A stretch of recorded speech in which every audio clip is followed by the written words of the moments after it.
Dawn, September the 15th, 1846. The sun rises over Kathmandu and finds the courtyard full of the dead. Dozens of Nepal's most powerful noblemen, generals, ministers, men who 12 hours earlier held the fate of a kingdom in their hands.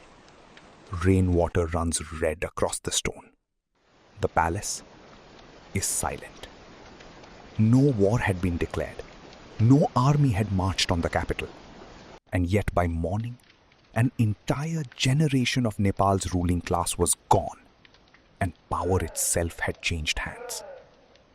To understand how a single night did what decades of war could not, we have to go back, just a few hours earlier. Queen Rajya Lakshmi wanted one thing above all else: her young son, not the crown prince, to inherit the throne of Nepal. Standing beside her was the man she trusted more than anyone else, General Gagan Singh Khawas. He wasn't born into the highest nobility. He wasn't next in line for power. Yet somehow he had become the Queen's closest advisor and one of the most influential men in the kingdom. Some believed he was simply a loyal commander. Others whispered that his influence over the Queen went far beyond politics. No one could prove the rumors, but everyone knew one thing: his power was growing. Every new appointment, every royal decision, every promotion within the army, his name was never far away. That made him admired by some and deeply feared by many others. Among those watching carefully was another ambitious military commander, Jung Bahadur Rana. One name mattered more than most in that court: Gagan Singh. A general, and unlike almost anyone else in the palace, a man with near unrestricted access to the Queen herself. He could enter her chambers when ministers waited outside for hours. He advised her directly, shaped her decisions, and, in the eyes of Kathmandu's oldest families, had climbed far higher, far faster than a man of his standing had any right to. That kind of closeness doesn't just earn loyalty, it earns enemies. By 1846, Gagan Singh had more of them in that court than perhaps any man alive, men who smiled at him in daylight and wanted him gone by nightfall. Which is exactly why what happens to him on the night of September 14th will light the fuse. If you're new here, this channel tells the stories the Himalayas kept buried for generations. Stick around, because tonight, one gunshot is about to end an era. On the evening of September 14th, 1846, General Gagan Singh Khawas returned to his residence, just as he had countless times before. Nothing about the evening seemed unusual. Nothing suggested it would be his last. As darkness settled over Kathmandu, the general prepared for another quiet night.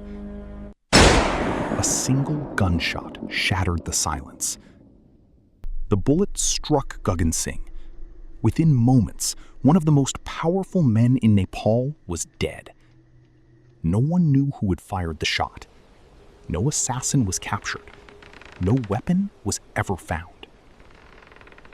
But inside the palace, What was that? rumors spread faster than the truth. Whispers became accusations. Accusations became fear. Queen Rajya Lakshmi was devastated. She demanded answers. She demanded justice.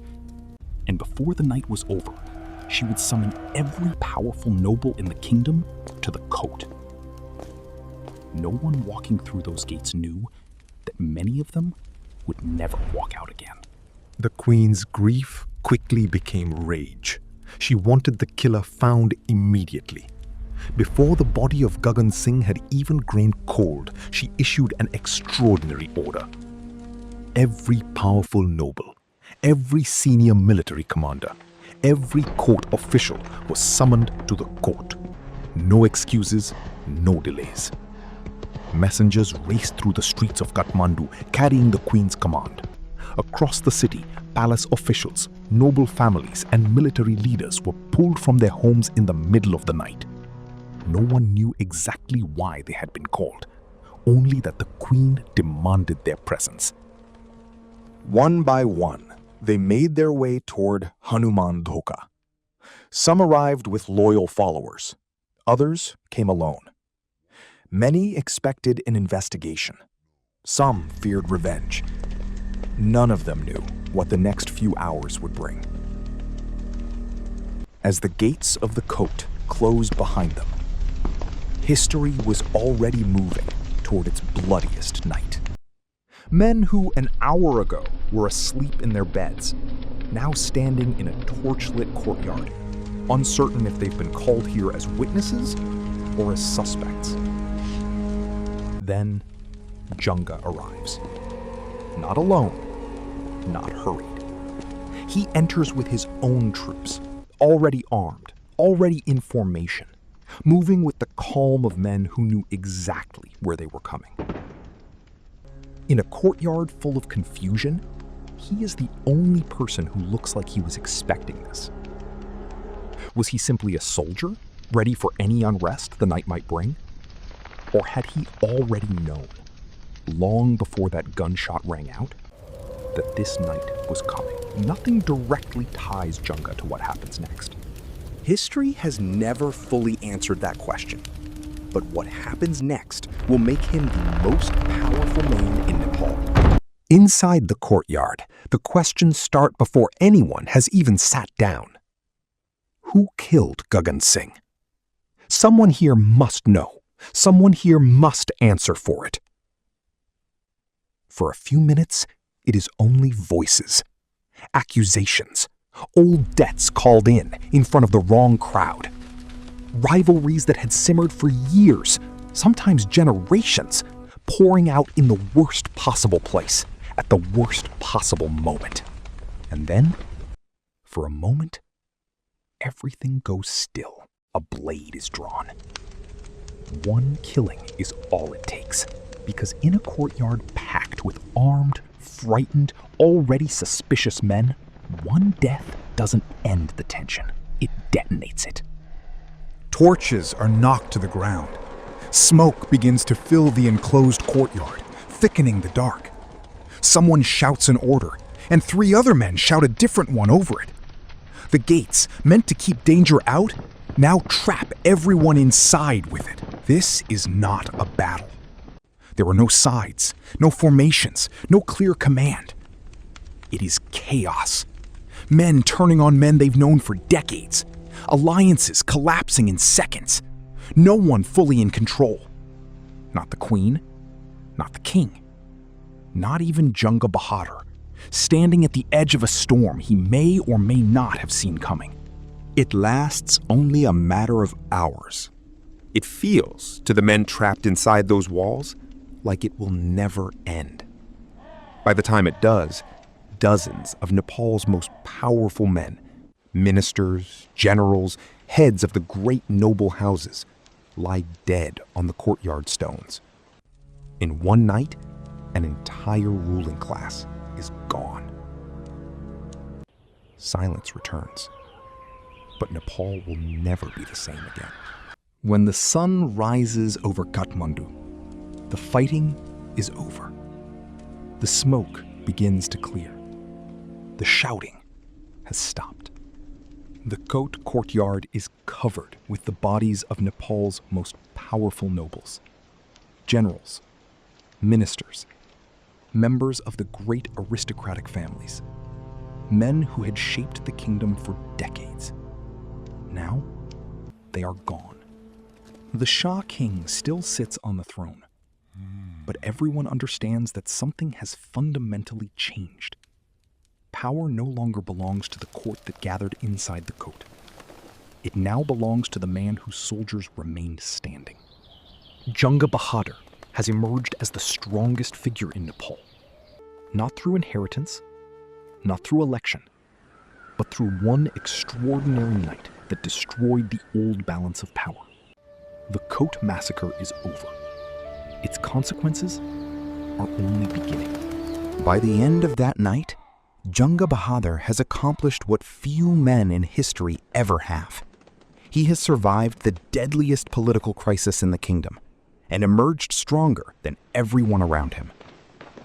In the months that follow, his authority grows rapidly. His rivals are gone. His influence expands across the government, the army, and the royal court. Before long, he becomes Nepal's most powerful man. The Shah kings remain on the throne, but from this point forward, real power rests with the Rana prime ministers. A new political order has begun. For the next 104 years, the Rana dynasty will rule Nepal. A single night of violence has shaped more than a century of the nation's history. And it all began with one gunshot. Today, the courtyard still stands. Visitors walk across the same stone ground where, on one September night in 1846, Nepal's history changed forever. The blood has long since disappeared. The voices have faded. The men who fought and died that night are gone. But the consequences of their actions still echo through Nepal's history. The Kot Massacre was more than a political assassination, more than a struggle for power. It marked the end of one era and the beginning of another. For over a century, the Rana dynasty would shape the future of Nepal, all because of a single night when fear, ambition, and opportunity collided inside the court. History is often remembered through wars, through kings, and through great victories. But sometimes, history changes because of a single night and one gunshot. Thank you for watching. If you enjoyed this documentary and want to explore more untold stories from the Himalayas, subscribe to the Himalayan Epics. Until next time, history still has many stories left to tell.